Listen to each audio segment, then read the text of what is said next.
Hello there, it's Matt Walker here, and welcome back to the podcast.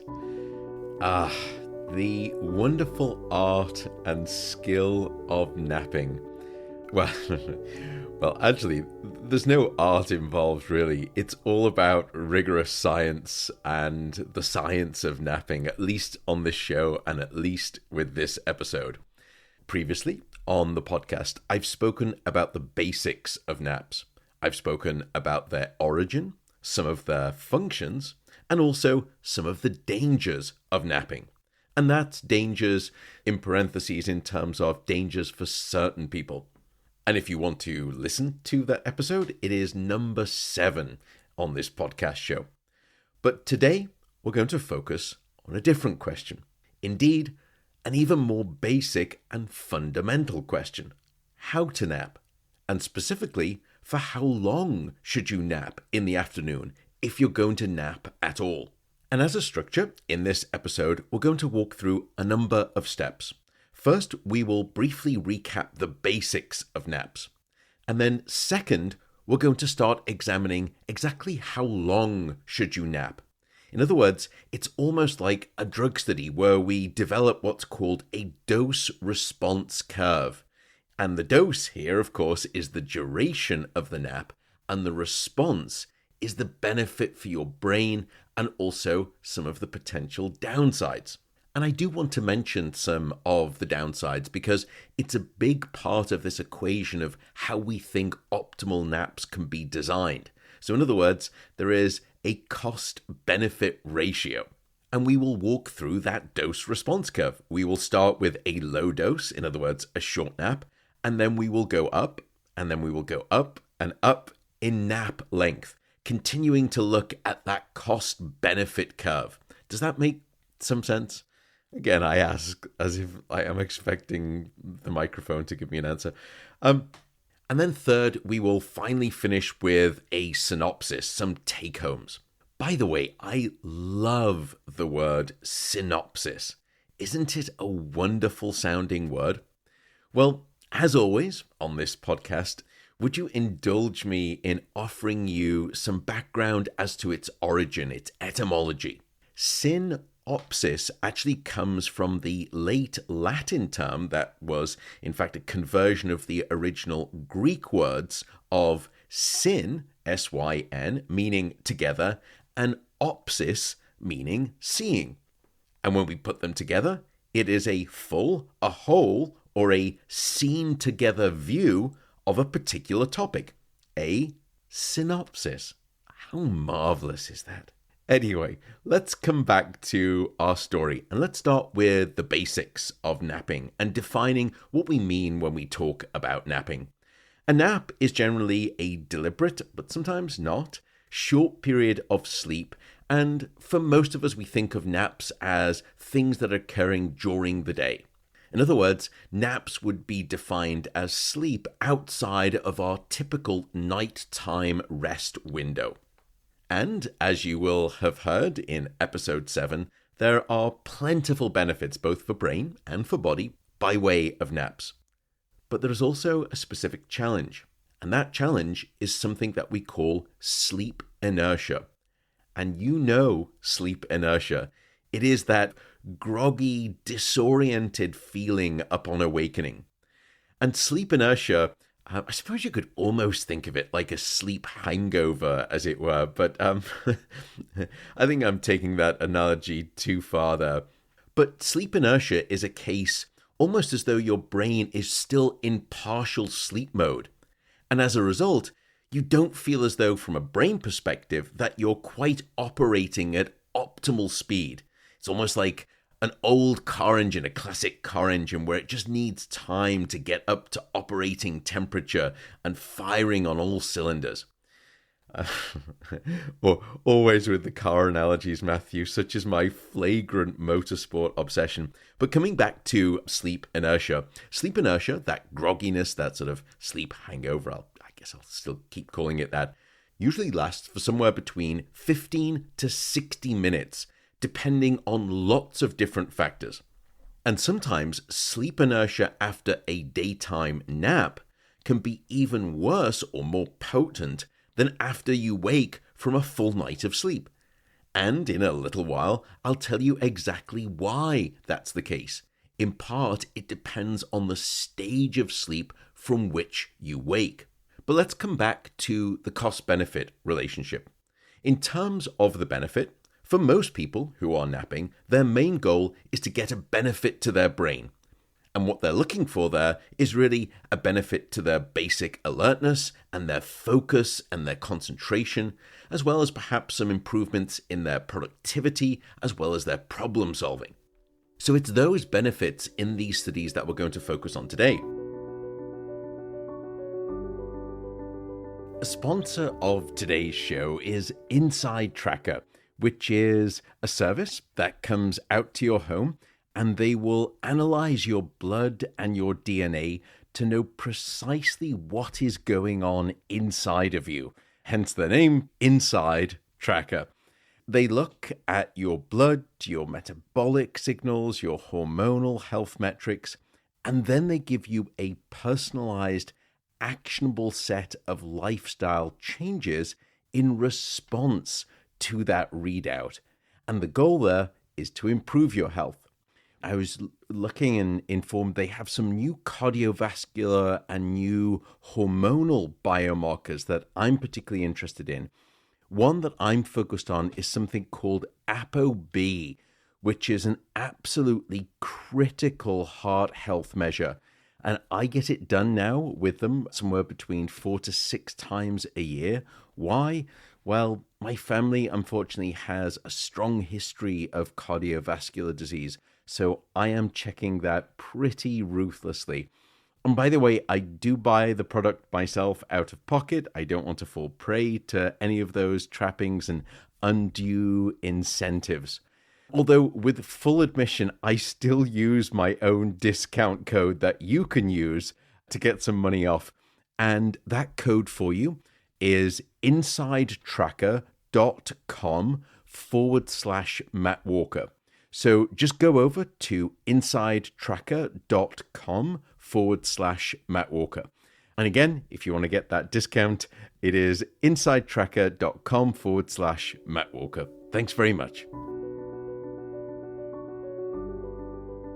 Let's come back to the cost of napping and that thing called sleep inertia, because that is the main cost with naps for most healthy people in terms of a downside. So, understanding those two factors, the goals that most people are trying to accomplish, and the potential downside, which is sleep inertia, let's now start walking through the dose-response curve of naps. How long should you be napping? And we're going to start with the shortest duration of naps, the lowest dose of the drug, as it were, and then we will continue to work our way up.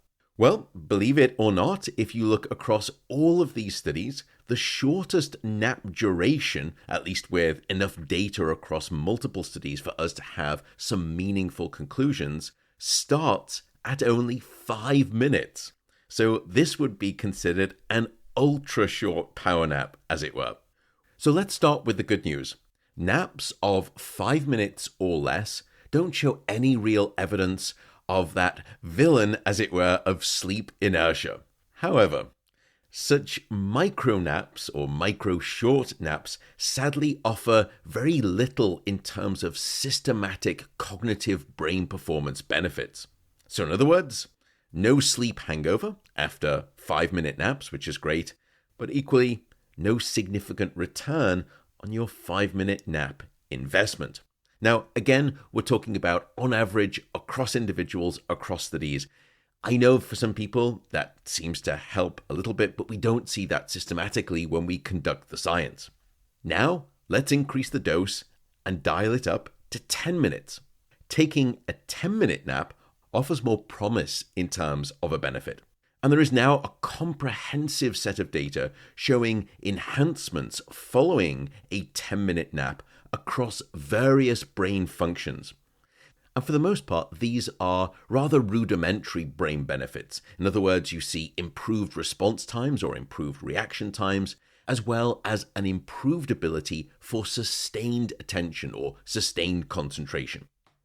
What's amazing, by the way, about these 10-minute naps when you read the details of the studies is that they are surprisingly durable. And what I mean by that is those benefits will last for several hours later after just that 10-minute nap. Now, I should note, by the way, that if you gather together all of those studies and look at all of the studies in terms of those that show benefits, there are a few stray reports that demonstrate no significant benefit for brain performance, at least for basic alertness. But the majority do show that effect. And as to the cost, well, thankfully, with 10 minutes, we don't see too much sleep inertia. So again, a nice benefit relative to the cost ratio. Now, let's scale things up and go longer. What happens if we extend the duration of naps to 15 minutes? Well, here, the findings in terms of benefits are even more clear and they're even more consistent. What we've discovered is at least 3 sets of reliable brain benefits. 15-minute naps will firstly improve your general alertness. Second, they will improve your brain's ability to concentrate and have that focus that you want. And third, what we've discovered is that naps of a 15-minute duration will also improve your logical problem-solving abilities, and you can solve those challenges more efficiently. So that sounds fantastic. Well, not so quick there, Matt.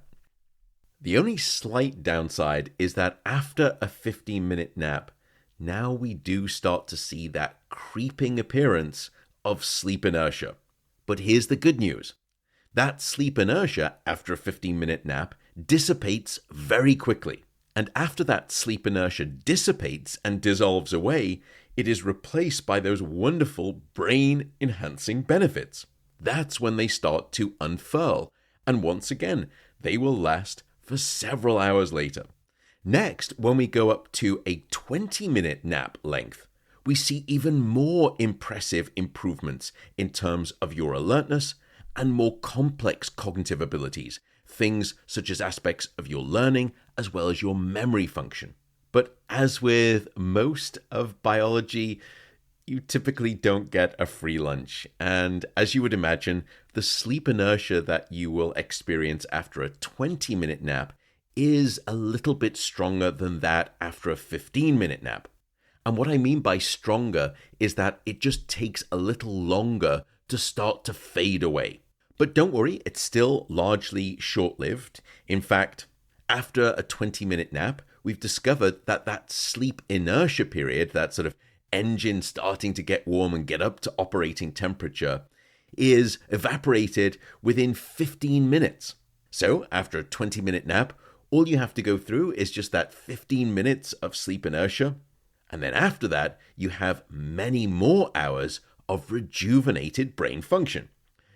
And I can already sense you're now asking, that's great, what happens if we go to 30 minutes?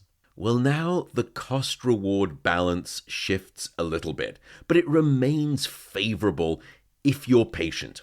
Because after waking up following a 30-minute nap, what we've discovered is that you will actually suffer a reduced cognitive brain performance ability, and your alertness will be lower than it was either before you took the nap or even relative to a set of individuals who remained awake across that 30-minute period relative to you who has napped for 30 minutes.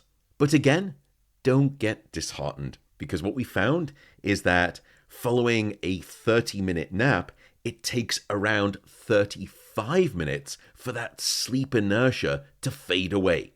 And by around 35 minutes, you're back up to your performance that you had just before the nap.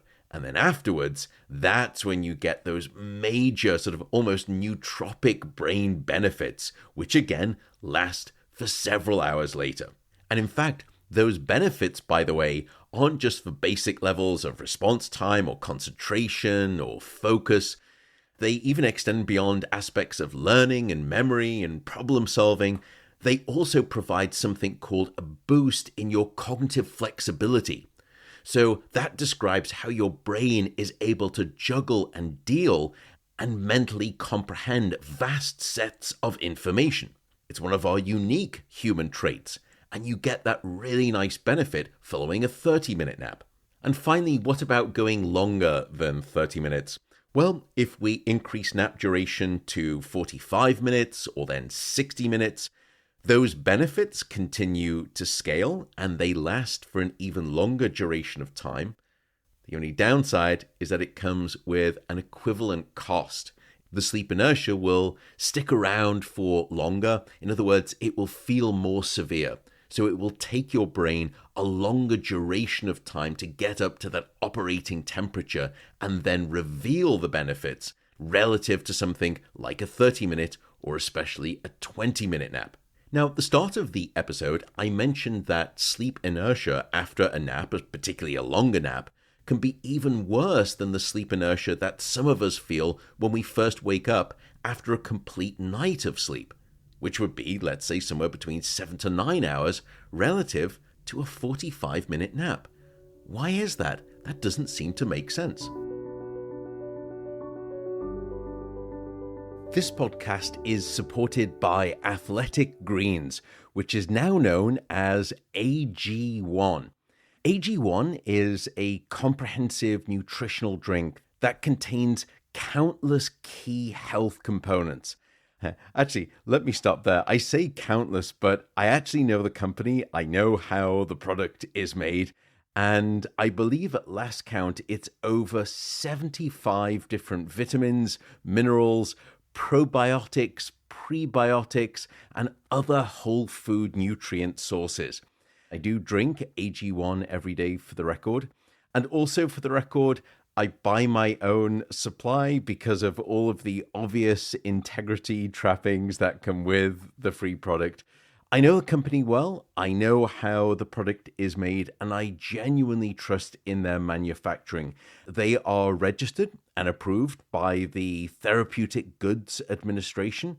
They also have GMP stamps, which means Good Manufacturing Practice badges. Basically, they're rigorous. So if you'd like to pick up an offer and get some money off your first order and also get some free travel packs, just go to the link drinkag1.com/Matt Walker.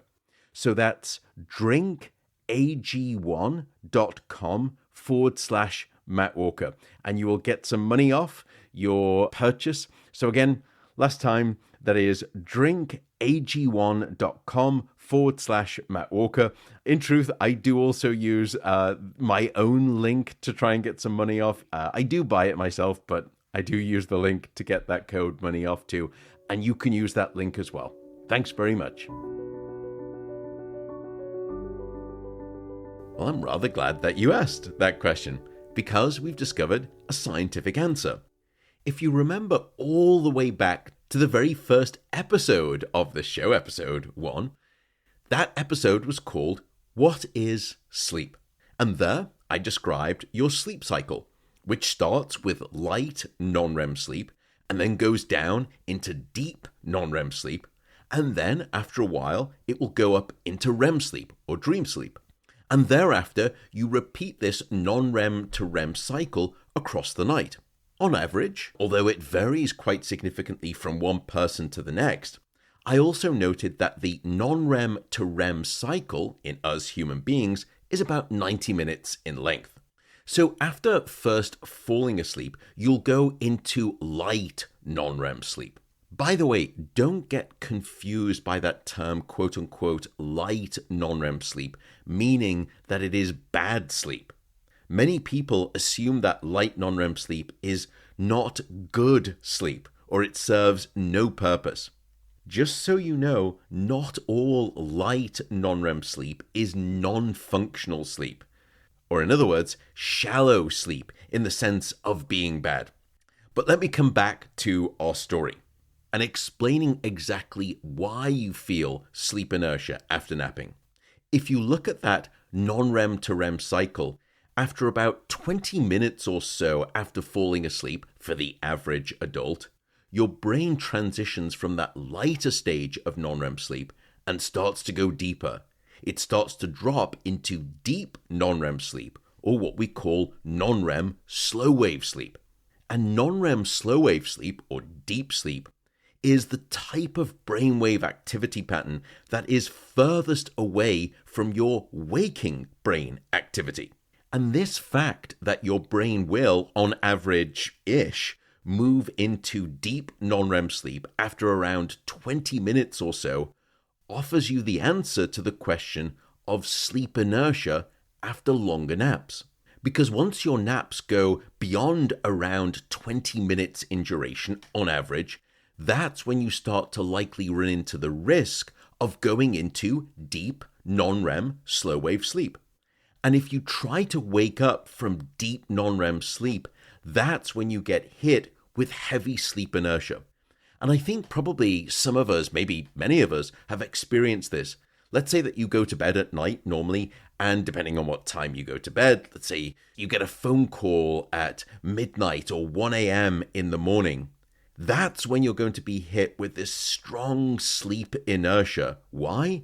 Because you were woken up by the phone call from the deeper stage of deep slow-wave sleep, and you almost feel half asleep. And some people will say, gosh, I don't even remember that phone call. And it is deep non-REM sleep that has been demonstrated by scientific studies to be the root cause of sleep inertia. Because we and others, when we do these studies, we will often bring people into the laboratory and we'll place electrodes on their head. And that way we can understand what stage of sleep that they are in when we wake them up. And what we found across most studies is that on average, with those naps, by around minute 18, and again, it's going to vary based on who you are and different factors, but on average, by 18 minutes, you start to run the risk of going down into deep non-REM sleep. And if we wake you up thereafter, let's say around minute 25 or 30 or minute 40, and you're coming out of deep sleep, which is much more likely, it's deep sleep that again is the villain, which I don't like using. Deep sleep is just fantastic. It's amazing stuff. So I shouldn't call it a villain, but it's the underlying mechanistic reason, just to be scientific, for why you will typically suffer sleep inertia. So there is your rundown of the art and skill of napping. We described what the different dose-response relationships are. We described the types of benefits that you get from those different duration of naps. And we also spoke about the minor downside of napping, which is this thing called sleep inertia. And we also gave an explanation for why sleep inertia occurs. Oh, and by the way, would you like to know the origin of the popular term, a power nap? It's got a fascinating story. Back in the 1980s and 90s, the US Federal Aviation Authority, or the FAA, wanted to see if they could discover different ways to combat the dangers of sleep deprivation that pilots would suffer when they were going on these long-haul flights.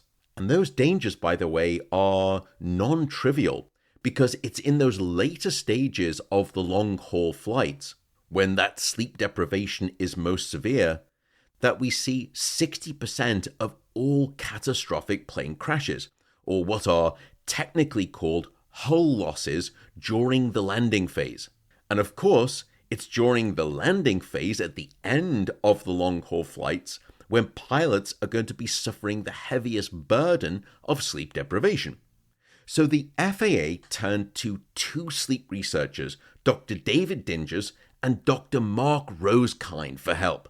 And it was Dingers and Rosekind, who are, by the way, just two brilliant individuals, scientists, human beings. And it was those two individuals who hypothesized that perhaps the best thing to do, contrary to what you would think, is place a nap not at the end of the flight, but at the start of the flight.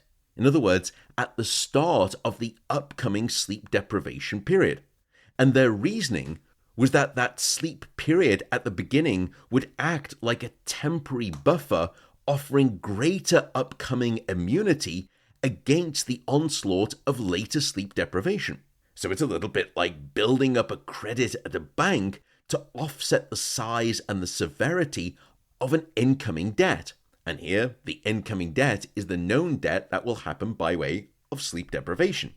And sure enough, what they found is that napping earlier in the flight provided exactly this type of resilience to the sleep deprivation suffered during long-haul flights for these pilots.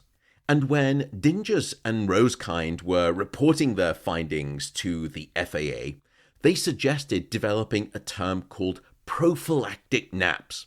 In other words, preventative naps. That's a perfectly great term. But turns out the FAA wasn't keen on that term. They feared snide remarks among some of the pilots based on the term prophylactic and what it could infer. And so instead, in its infinite wisdom, the FAA opted for a term that invoked more strength and leadership and dominance, perhaps befitting what they felt should be their pilots' sort of professional ilk, as it were. What phrase did they come up with? That's right, power naps. And thus, I don't know why I sort of emphasized that term, power naps. And thus, the term power nap was born.